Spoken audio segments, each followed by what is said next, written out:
इन CrPC ज़ाब्ता फौजदारी, criminal procedure code, criminal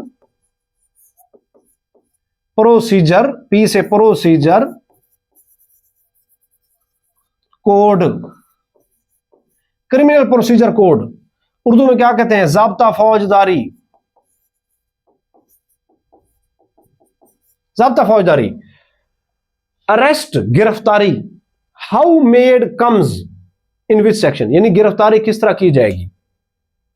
basically heading जो पूछा जा रहा है, जो सवाल वो ये है कि गिरफ्तारी किस ज़ाब्ता फौजदारी की सेक्शन के तहत की जाएगी। उसका जवाब क्या है जी? Section 46, arrest how may, arrest how made, गिरफ्तारी किस तरह की जाएगी।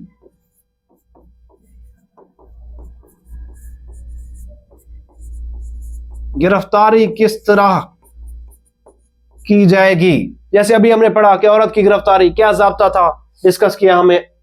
उसके बाद है जी opinion of an expert, opinion कहते हैं राय को, मशवरे को, ठीक है, राय मशवरा।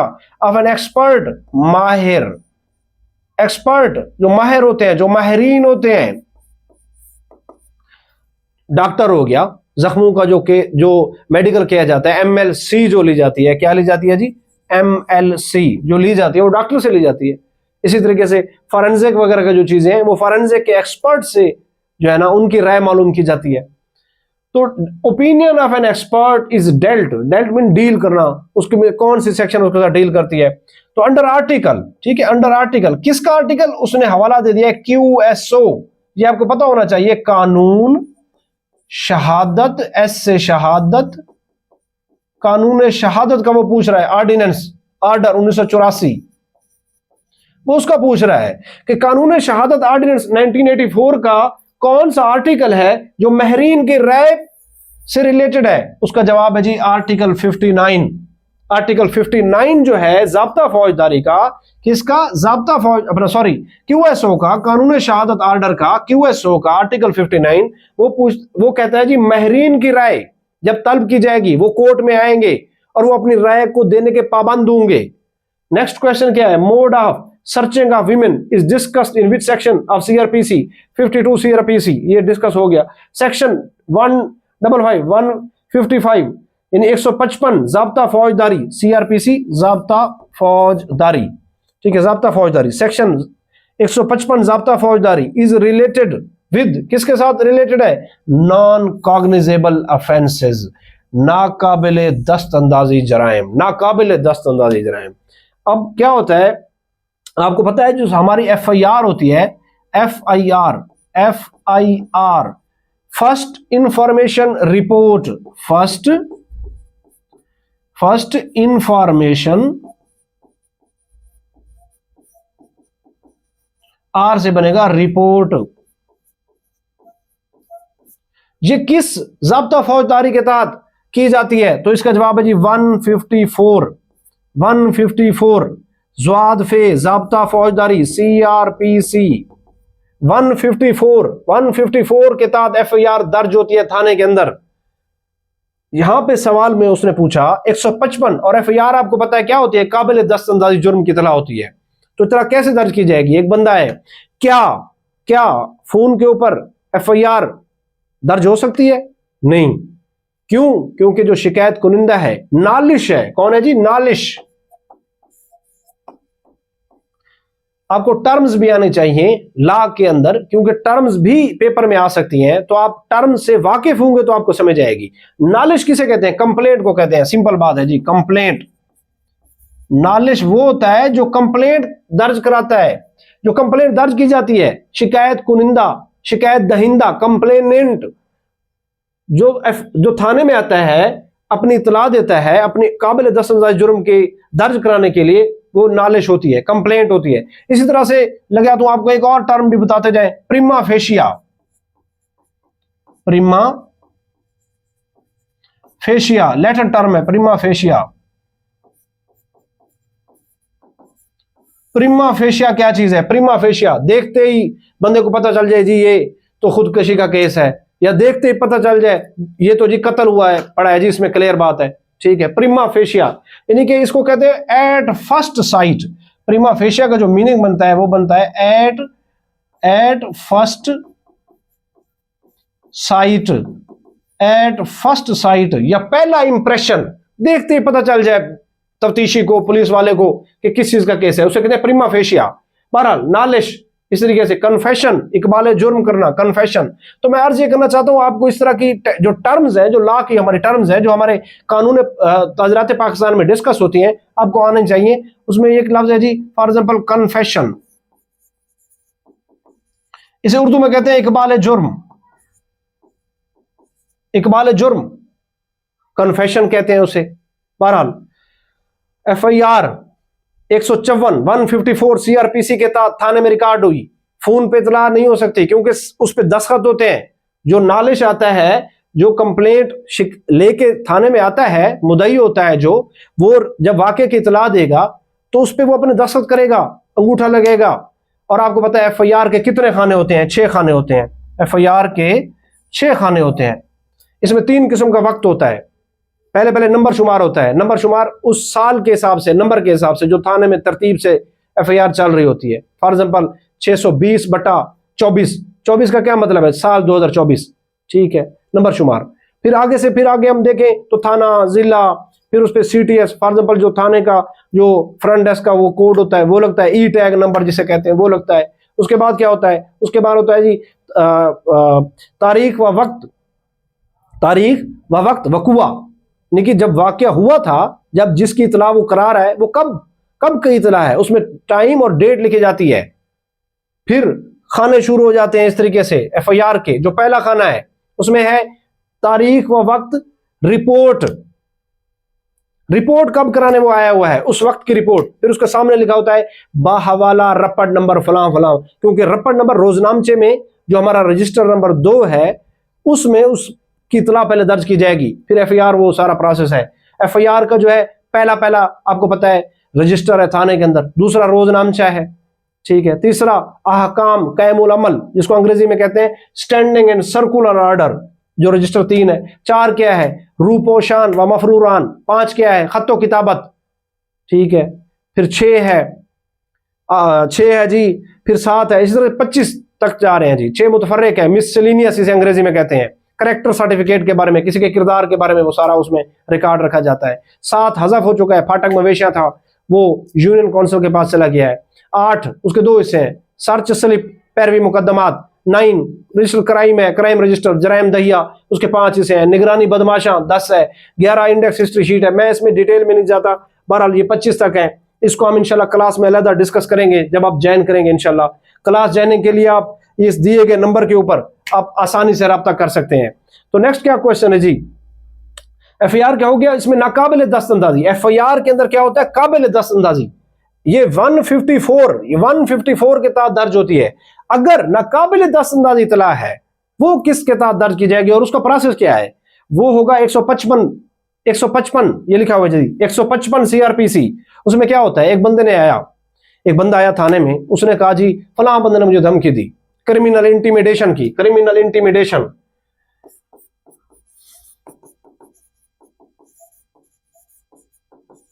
धमकी दे दी कि जी अगले साल आपको देखा जाएगा। धमकी मामूली नौयत की थी। धमकी की भी टाइप्स है ना। एक बंदे ने पिस्टल लेके किसी को धमकी दी, उसके अलग दफा है, वो काबिले दस्तअंदाजी जुर्म है। लेकिन मामूली धमकी है जी, हम बातों में, गपशप में, मामूली नौयत की उसने कोई धमकी दी, तो थाने पहुंच गया, हसास बंदा था, थाने पहुंच गया। तो थाने में ये चेक किया गया, SHO को मिला। SHO को जब मिला, station house officer, SHO mean station house officer, नाकाबिल दस्तअंदाजी ये जुर्म बनता है। तो क्या होगा? उस इतला का रजिस्टर नंबर 2 रोजनामचा के अंदर जो उसने बताया वो इतला देगा किसी भी नाकाबिल दस्तअंदाजी जुर्म के बारे में, उसके थाने के हदूद के बारे में, वो उधर दर्ज कर देगा रोजनामचे में, और उसकी एक फोटो कॉपी तैयार की जाएगी। उस फोटो कॉपी को वो उस जो इतला दहिंदा होगा, जो थाने में आके इतला देगा, उसको दे दी जाएगी। उसको कहा जाएगा जी आप जाके मजिस्ट्रेट के पास रजू करें, और वो फिर मजिस्ट्रेट के पास जाएगा। अगर मजिस्ट्रेट उसे उसके FIR का हुक्म दे देता है तो फिर आगे पूरा एक ज़ाब्ता है 156 में CRPC में, ठीक है। और फिर उसमें लेकिन फिर उसमें यह है बात कि गिरफ्तारी फिर उसमें तब पुलिस उस पर पर्चा देगी नाकाबिल दस्तअंदाजी जुर्म के अंदर। पर्चा देने के बाद उसकी तफ्तीश शुरू हो जाएगी, और तफ्तीश शुरू होने में फिर अगर गिरफ्तार करना पड़ेगा किसी को तो वो वारंट गिरफ्तारी कोर्ट से हासिल करेगा, मजिस्ट्रेट से वारंट गिरफ्तारी। वारंट गिरफ्तारी का कौन सा आप सेक्शन है ये आपको थोड़ा सा बता दें। वारंट गिरफ्तारी जो है वो 75 है, ठीक है, वारंट का इजरा जो है वो 75 है। सम्मन का जो इजरा अदालत करती है वो 68 है। तो सम्मन का जो सम्मन है, सम्मन क्या होता है, बेसिकली एक तलबी होती है। अदालत किसी को कहती है ये 68 ज़वाद फे CRPC, ठीक है, 68 ज़वाद फे या 68 CRPC। अदालत कहती है कि आप फलां तारीख को फलां वक्त पे फलां बजे फलां वक्त आप कोर्ट में आ जाएं। ये तलबी होती है, समन ये होता है। वारंट और चीज है, वारंट गिरफ्तारी होता है, वो ये होता है, वो 75 के तहत जारी होता है। एक तो ये लिख लें कि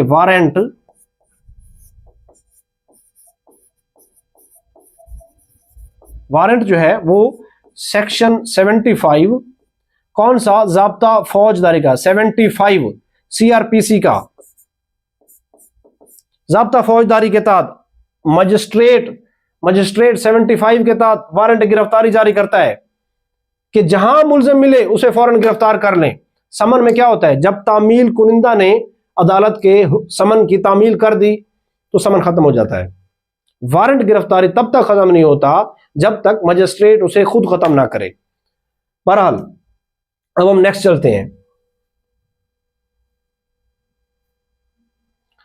विच section of CRPC, next question है हमारा, विच section of CRPC defines procedure, वो जाब्ते के बारे में पूछ रहा है, प्रोसीजर के बारे में पूछ रहा है CRPC के।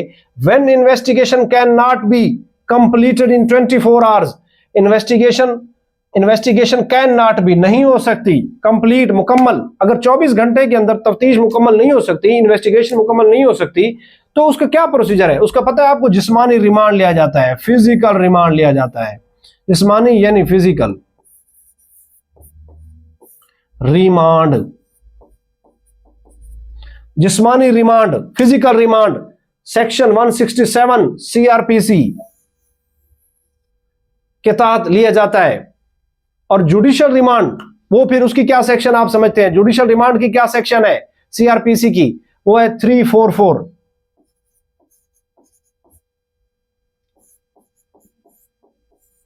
जुडिशियल रिमांड,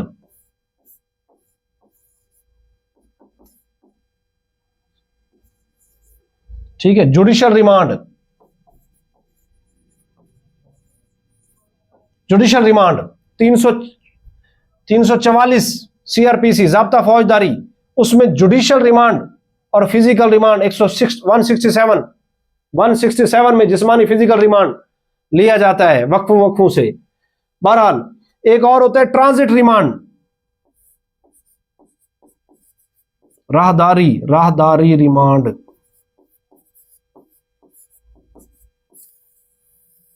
अब ये क्या होता है, राहदारी रिमांड क्या चीज है।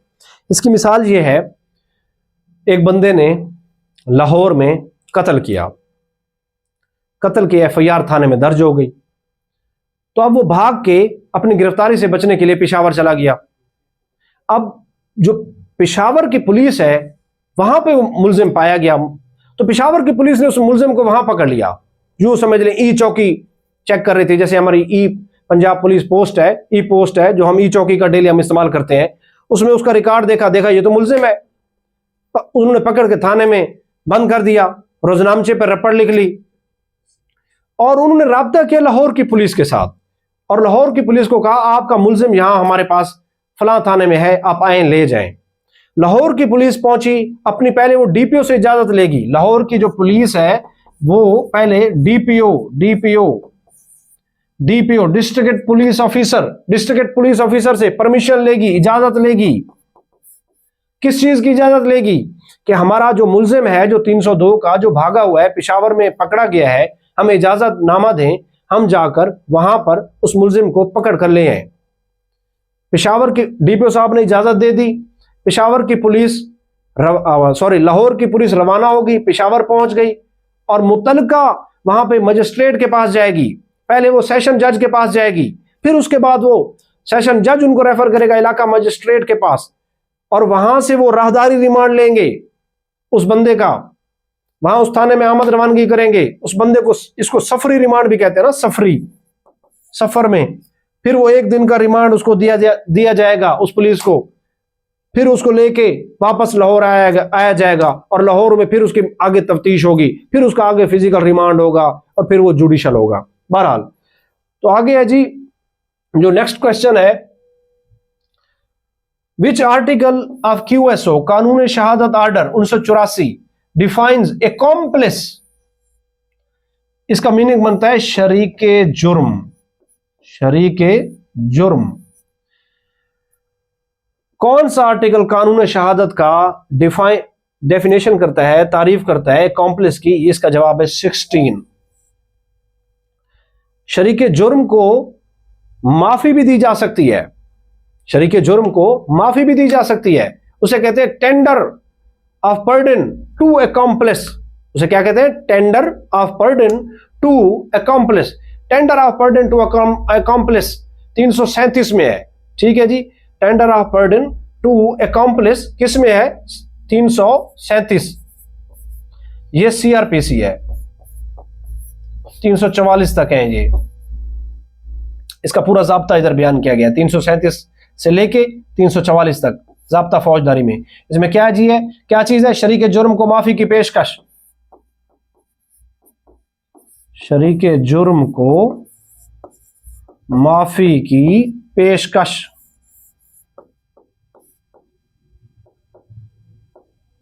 पेशकश, ठीक है। अब tender, tender TENEDER, tender TENEDER, tender कहते हैं देने को, कुछ जब कोई चीज किसी को दी जाती है, जैसे अखबारों में टेंडर आए होते हैं कैंटीनों वगैरह के। Tender, tender, tender, tender of pardon,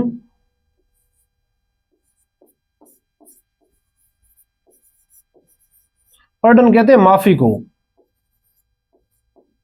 माफी, टेंडर कहते हैं माफी को। Tender of pardon to accomplice, to accomplice, tender of pardon to accomplice, शरीके जुर्म को माफी की पेशकश। उसका कौन सा ज़ाब्ता फौजदारी है? CRPC का कौन सा है? 337। वो मजिस्ट्रेट दे सकता है। 3-4 लोगों ने कत्ल किया है और कत्ल के अंदर तफ्तीश चल रही है, और कोई मानने से इनकार, तीनों बंदे जो मुलजिम है मानने से इनकार कर रहे हैं, एक बाले जुर्म से इनकार कर रहे हैं, तो जो मजिस्ट्रेट होगा वो 337 ज़ाब्ता फौजदारी के तहत शरीके जुर्म एक बंदे को रियायत दे सकता है कि जी आपको माफ कर दिया जाएगा। आप क्या करें? आप तमाम वारदात की इंकशाफ कर दें, तमाम वारदात के बारे में हमें बता दें, तो उसको माफी की पेशकश होगी। किस ज़ाब्ते के तहत होगी? 337 CRPC, 337 CRPC, और 344 तक है जी। हम इंशाल्लाह क्लास में डिटेल से इंशाल्लाह इसको पढ़ेंगे। जो कानून शहादत आर्डर है उसके अंदर जो शरीके जुर्म की अपनी डेफिनेशन है वो कहां पे है? 16 में। ये QSO का है, ठीक है। कानून शहादत 16 जो है वहां पे कानून शहादत आर्डर 1984 में 16 में, ठीक है, आर्टिकल 16 में accomplice की अपनी डेफिनेशन बयान की गई है। तो मजिस्ट्रेट उसको माफी दे सकता है, और फिर मजिस्ट्रेट रीजंस लिखेगा, ये आने वाली इधर सेक्शंस हैं कि मैं इसको ऐसा क्यों कर रहा हूं। वो तमाम वजूहात कलम बंद करेगा, रिकॉर्ड रखेगा, वो अपने फैसले में लिखेगा। फिर आगे जी एब्रीवेशंस है WAN। WAN is when is abbreviation of, इसे कहते हैं वाइड एरिया नेटवर्क। WAN, वैन। एक होता है लोकल एरिया नेटवर्क, आगे शायद आ जाए लोकल एरिया नेटवर्क। लोकल, आपका जो कंप्यूटर का सिलेबस है वो भी इसमें ऐड है आपके इस इम्तिहान में। इन क्लासेस में हम वो इंशाल्लाह पोर्शन भी आपका सिलेबस का कवर कराएंगे इंशाल्लाह। वाइड एरिया नेटवर्क नाम से वाज़ेह है, वाइड, बड़ा, एक मुल्क पे हो सकता है, एक रीजन में हो सकता है, एक बरे आजम में हो सकता है, एक कॉन्टिनेंट में एक नेटवर्क हो सकता है, उसे कहते हैं wide area network. Local area network, L से हुआ लोकल, लोकल, A से हुआ एरिया, N से हुई नेटवर्क। ये एक इमारत के अंदर हो सकता है, एक बिल्डिंग में हो सकता है, छोटी महदूद पैमाने पे जो हुआ। नेक्स्ट चलते हैं जी।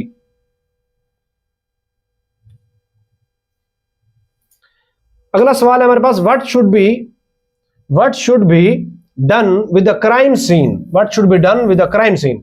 Until the arrival of local police, कि क्या किया जाएगा क्राइम सीन के ऊपर, जो क्राइम सीन है उसके ऊपर क्या किया जाएगा, अनटिल द अराइवल, अराइवल कहते हैं आमद को, जैसे हम थाने में अपनी आमद कराते हैं, रवानगी कराते हैं, अराइवल ऑफ लोकल पुलिस, मकामी पुलिस जब तक नहीं आएगी तो क्या किया जाएगा, ड्यूरिंग रॉबरी, रॉबरी हो गई है, रॉबरी की डेफिनेशन आपको पता है 390 में है, 390, डकैती की 391 में है, ते पे पीपीसी एक ही बात हो गई, ताजराते Pakistan, Pakistan penal code, a follow up PHP duty, Punjab highway patrol, Punjab highway patrol जिसका काम क्या है, शाहराहों को महफूज बनाना, मुसाफिरों की जो आमद और रफ्त है वो महफूज हो सके, और बिलफर्ज किसी भी शाहराह पर, कौमी शाहराह पर अगर कोई जुर्म सरजद हो गया, किसी ने जुर्म कमिट कर दिया, कोई रॉबरी कर ली, ठीक है, डकैती कर ली, ठीक है, तो फिर पीएचपी की ड्यूटी क्या होगी, पीएचपी की ड्यूटी ये होगी, एक तो वो थाने में इतला पहुंचाएगी, एक चीज वायरलेस के जरिए तमाम जो है नेटवर्क से रब्ता करेगी, अगर फॉरेंसिक की जरूरत पड़ी फॉरेंसिक की टीम को इतला दी जाएगी। इसके अलावा जो अहम ड्यूटी है उसकी वो है फुटप्रिंट्स एंड एविडेंस, फुटप्रिंट्स, अगर पाँव, अगर जो लिंक रोड है, जो साथ कच्चा रास्ता है जहां पे पाँव के निशानात हैं या बाइक के या गाड़ी के जाने के निशानात हैं, तो उसको फुटप्रिंट्स को क्या करेगी, should be kept intact, evidence को, सबूतों को क्या करेगी, केप्ट इंटैक्ट। इसका क्या मीनिंग बनता है, महफूज बनाना। ये नहीं होगा आप बंदे इकट्ठे होने हो शुरू हो गए तो उसने उनको डिस्पर्स नहीं किया, मुंतशिर नहीं किया, ठीक है, और जो खुरा था, जो फुटप्रिंट से जिस तरफ मुलजिम लेके कोई चीज भागे हैं और उस पर इतना उन्होंने बिल्कुल ही डिस्टर्ब कर दिया उस माहौल को, ऐसा नहीं होने दिया जाएगा। या फिर भागते हुए मुलजिम कोई मोटरसाइकिल छोड़ देते हैं या कोई और सबूत, कोई चादर, कोई और चीज, कोई फोन अपना, ठीक है, वो गिरा जाते हैं जल्दी में, तो उसको कौन महफूज बनाएगा, पीएचपी की क्या ड्यूटी है, उसको वो अगर पहले पहुंची हुई है तो उसको महफूज बनाएगी, और उसको क्या करेगी फिर, लोकल पुलिस को वो हवाले करेगी और लोकल पुलिस को गाइड करेगी। Next question, section 182 of PPC deals with what type of offence, जुर्म किसमें, 182 में। एक चीज याद रखें, इसमें डिस्कस जो हुआ है कि फॉल्स इंफॉर्मेशन, झूठी, इसे कहते हैं इतला, इसे क्या कहते हैं, झूठी इतला, फॉल्स इंफॉर्मेशन, इंटेंडिंग, इरादे से, टू कॉज हार्म, नुकसान, टू एनीवन, इसके साथ 6 मंथ है। एक चीज लिख लें इधर कि सेक्शन 182 और section 211 PPC, Pakistan penal code या तेपे, 211 तेपे, इनका फर्क है थोड़ा सा। कौन सा फर्क है, सेक्शन 211 में है फॉल्स चार्ज लगाना, फॉल्स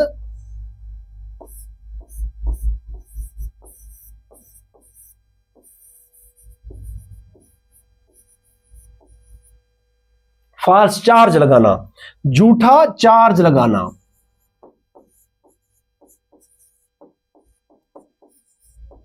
इस नीयत से लगाना पब्लिक मुलाजिम अपने सरकारी अख्तियारात को इस्तेमाल करके किसी का नुकसान करे, किसी को नुकसान पहुंचाए, ये 211 है। और 182 क्या है, फॉल्स इंफॉर्मेशन इंटेंडिंग, इस नीयत से फॉल्स इंफॉर्मेशन, झूठी इतला देना, इस नीयत से झूठी इतला देना कि क्या करे, हार्म, नुकसान काज करे किसी भी शख्स का, एनीवन इसमें लिखा हुआ है, एनीवन।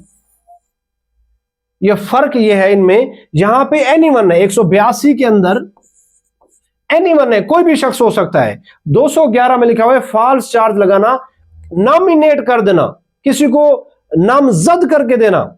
211 में नामजद कर देना बात हुई है, नामजद कर देना, फॉल्स चार्ज लगाना यानी नामजद कर देना। इसमें किसी को नामजद करके उस पर झूठा चार्ज लगाया जाएगा तो वो होगा 211।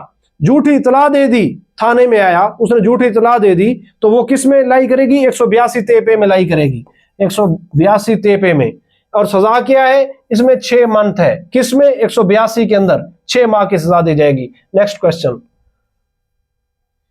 whoever commits कहते हैं करने को, जो करता है, जो कमिट करता है, जुर्म करता है, mischief by doing any act which renders to any public road, bridge यानी कि पुल, ब्रिज कैसे कहते हैं, पुल को, ब्रिज पुल, are less safe of for travelling shall be punishable under which section of PPC. वो कह रहे हैं कि किसी नुकसान, मिसचीफ कहते हैं नुकसान, शरारत, ठीक है, शरारत कर ले, नुकसान कर ले, ठीक है, वो करता है कि पब्लिक रोड है या ब्रिज है या पुल है, या जो सफर के दौरान उसने हिफाजती तदाबीर अख्तियार नहीं की हुई किसी ने, तो उसमें सजा क्या है? इसका जवाब क्या है? या इस पे कौन सी पीपीसी की सेक्शन लगेगी? ये लगेगी 431 पे की। और इसमें क्या होगा? पनिशमेंट इसमें कितनी है? 5 साल। नेशनल हाईवे और आगे है जी सेफ्टी ऑर्डिनेंस 2000 सेक्शन 75, ये भी साथ लगता है। ओवरलोडिंग, आप देखते हैं गन्ने की बहुत बड़ी ट्रालियां रोड पे जा रही होती हैं, कौन सी सजा लगती है? यही लगती है ओवरलोडिंग की, सेक्शन 75। सेक्शन 75। या एक ट्रक कौमी शाहराह पे जा रहा है और वो बहुत ज्यादा लोडेड है, उसने क्या कर रखा है? वो उसमें लेस सेफ है, सेफ्टी के उसमें अख्तियारात है ही नहीं, उसने अडॉप्ट ही नहीं कर रखे, वजन उसका बहुत ज्यादा है। वजन क्या है उसमें? बहुत ज्यादा है, सेक्शन 75 लगेगी। ये किसकी है सेक्शन 75? ये क्लियर लिखा हुआ है NHSO की है, NHSO, national highway safety ordinance, NHSO, national highway safety ordinance, उसकी सेक्शन 75 लगेगी। और ताजरात पाकिस्तान की 431 पे ये भी साथ लगाई जाती है। जो हमारे PHP है अक्सर वो आके इस्तगा से थानों में देते हैं, तो वो लगती है। जितने हम इंशाल्लाह अपनी क्लास के अंदर लोकल एंड स्पेशल लॉ पढ़ेंगे, उनकी FIRs आप लोगों को ग्रुप्स के अंदर, व्हाट्सएप ग्रुप्स के अंदर दिखाई जाएंगी, इस मकसद के लिए ताकि जो रेलेवेंट सेक्शंस लगी हुई हैं, जो दफात लगाई गई हैं, उनमें जो सजाएं बयान की गई हैं, उनकी आपको एक बार आपकी नजरों से वो चीजें गुजर जाएं, और अगर पेपर में इस तरह की चीजें आ जाएं तो आप आसानी से उसको याद कर लें। Next question ji, whoever commits mischief by doing any act which render to any public road। एक सेकंड, ये हो गया। अगला सवाल है जी, पंजाब हाईवे पेट्रोल कौमी शाहराह पर कितने फीट के एरिया में पैदल और गाड़ी में यानी कि रोड के ऊपर गश्त करते हैं? इसका जवाब है 220 फुट। कितने फुट जी? 220 फीट, यानी कि 220 फुट के अंदर वो कौमी शाहराह को क्या करते हैं? महफूज बनाते हैं। लिंक रोड जा रहे हैं दूर दराज गांव में, वहां पे उनकी गश्त नहीं होती, ठीक है, खतरनाक, वो दूर कहीं पहाड़ों में निकल गए, ऐसा नहीं होगा, उनकी अपनी बीट्स होती हैं। बहरहाल जी, औरत की गिरफ्तारी किस ओहदा का पुलिस अफसर करेगा? मैंने आपको पहले बताया असिस्टेंट सब इंस्पेक्टर, लेकिन अमेंडमेंट्स आ रही हैं, उसमें कौन कर सकता है? उसमें सिर्फ सब इंस्पेक्टर करेगा। और सब इंस्पेक्टर, उसके मुकदमात की तफ्तीश भी कौन करेगा? तो वो सब इंस्पेक्टर करेगा। नेक्स्ट क्वेश्चन, आमतौर पर क्राइम सीन पर जो शहादतें यानी एविडेंसेस, शहादत यानी कि एविडेंस, ये हम क्लास में फॉरेंसिक साइंस पूरी डिटेल से पढ़ेंगे कि बायोलॉजिकल जो एविडेंसेस हैं, खून है, ठीक है, ब्लड है, ब्लड, सीमन, स्पर्म्स, बाल, रेशे, फाइबर, वो सारी चीजें जो भी है, थूक, सलाइवा वगैरह वगैरह, सिगरेट का टुकड़ा, वो सारी चीजें जो है हम इंशाल्लाह क्राइम सीन में हम पढ़ेंगे क्लास के अंदर। क्लास आपने ज्वाइन करनी है तो ये व्हाट्सएप का नंबर है जी, ये आपको नजर आ रहा है। आमतौर पर क्राइम सीन पर जो शहादत दस्तयाब होती है वो कितने फीसद होती है? इसका जवाब है जी 75%। इसीलिए कहते हैं कि मौका वारदात पर आप विजिट करें, मौका वारदात के ऊपर 75% जो है ना वो हमें एविडेंसेस मिलती हैं। और गवाहों से कितने फीसद मिलती है? गवाहान से कितने फीसद शहादत हमें मिलती है? वो 15% है। फिर अगर मुजरिम है तो उससे कितने फीसद मिलेगी हमें? सिर्फ 10%। 75%, ठीक है, 15 और फिर 10%। 75 मौका वारदात पे, क्राइम सीन के बिल्कुल ऊपर 75% एविडेंसेस मिलेंगे, और 15% कहां पे मिलेंगी? गवाहान से, विटनेस से, विटनेस। और 10% जो है हमें वो कहां से मिलती है? मुजरिम से मिलेगी। अब हम आगे चलते हैं। GSR इज एब्रीवेशन यानी कि मुखफ़फ़। GSR गन शॉट रेजिड्यूज, रेजिड्यूसेस कर लें, रेजिड्यूज, गन शॉट रेजिड्यू, जब गोली चलाई जाती है बंदूक से राइफल से, पिस्टल से उससे धुआं निकलता है। तो धुआं जो है अगर उसने मजरूब पे लगी है गोली तो उसके जिस्म पे होगा, या मुलजिम मौका पे पकड़ा गया तो उसके हाथों वगैरह पे होगा, जो एविडेंस के तौर पे इस्तेमाल किया जाता है। आगे जी, zero tolerance theory was introduced in which year, कि जीरो टॉलरेंस थ्योरी कब इंट्रोड्यूस की गई? 1892 के अंदर। 1892 के अंदर कौन सी पॉलिसी, कौन सी थ्योरी दी गई? Zero tolerance policy. ये क्या चीज है?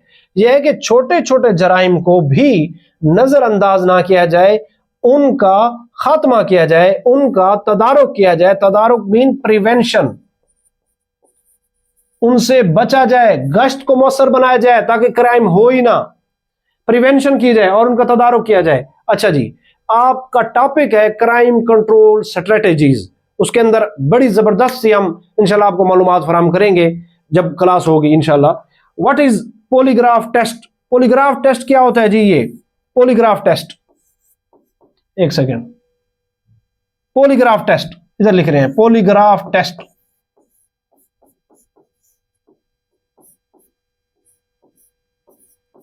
पॉलीग्राफ टेस्ट क्या होता है जी?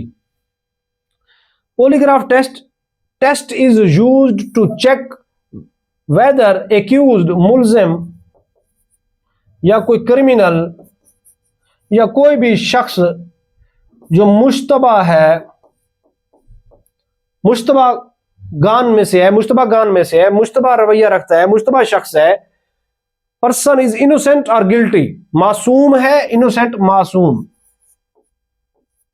मासूम है या गिल्टी है या वो क्रिमिनल है, उसके लिए किया जाता है। पॉलीग्राफ टेस्ट क्या होता है? अक्सर आपने ये मूवीज में देख रखा होगा कि हॉस्पिटल्स के अंदर इसको डॉक्टर की मौजूदगी में ये किया जाता है, और उसमें ब्लड प्रेशर, क्या चीज जी? Blood pressure, BP, blood pressure, खून इंतशार, उसकी रफ्तार, खून इंतशार की रफ्तार चेक की जाती है, ब्लड प्रेशर चेक किया जाता है। और क्या किया जाता? स्किन पे अगर पसीना वगैरह आ गया है, और क्या चेक किया जाता है जी? दिल की धड़कन की रफ्तार, हार्ट बीट, चेक की जाती है। क्योंकि जब उससे सवालात किए जाएंगे जुर्म के मुतालिक, वारदात के मुतालिक, तो अगर वो झूठ बोलेगा तो उसकी यकीनन जो गर्दिश खून की जो रफ्तार है, ब्लड प्रेशर है, वो ज्यादा होगा। स्किन पे पसीना आ जाएगा, उसकी माथे वगैरह पे, चेहरे पे। हार्ट बीट, उसके दिल की धड़कन की जो है ना, वो उसमें जो धड़कन है वो तेज हो जाएगी। तो ये इसलिए किया जाता है मुल्जिम से इकरार जुर्म कराने के लिए या किसी इंटेलिजेंस के अफराद के लिए, उसमें ये कंडक्ट किया जाता है।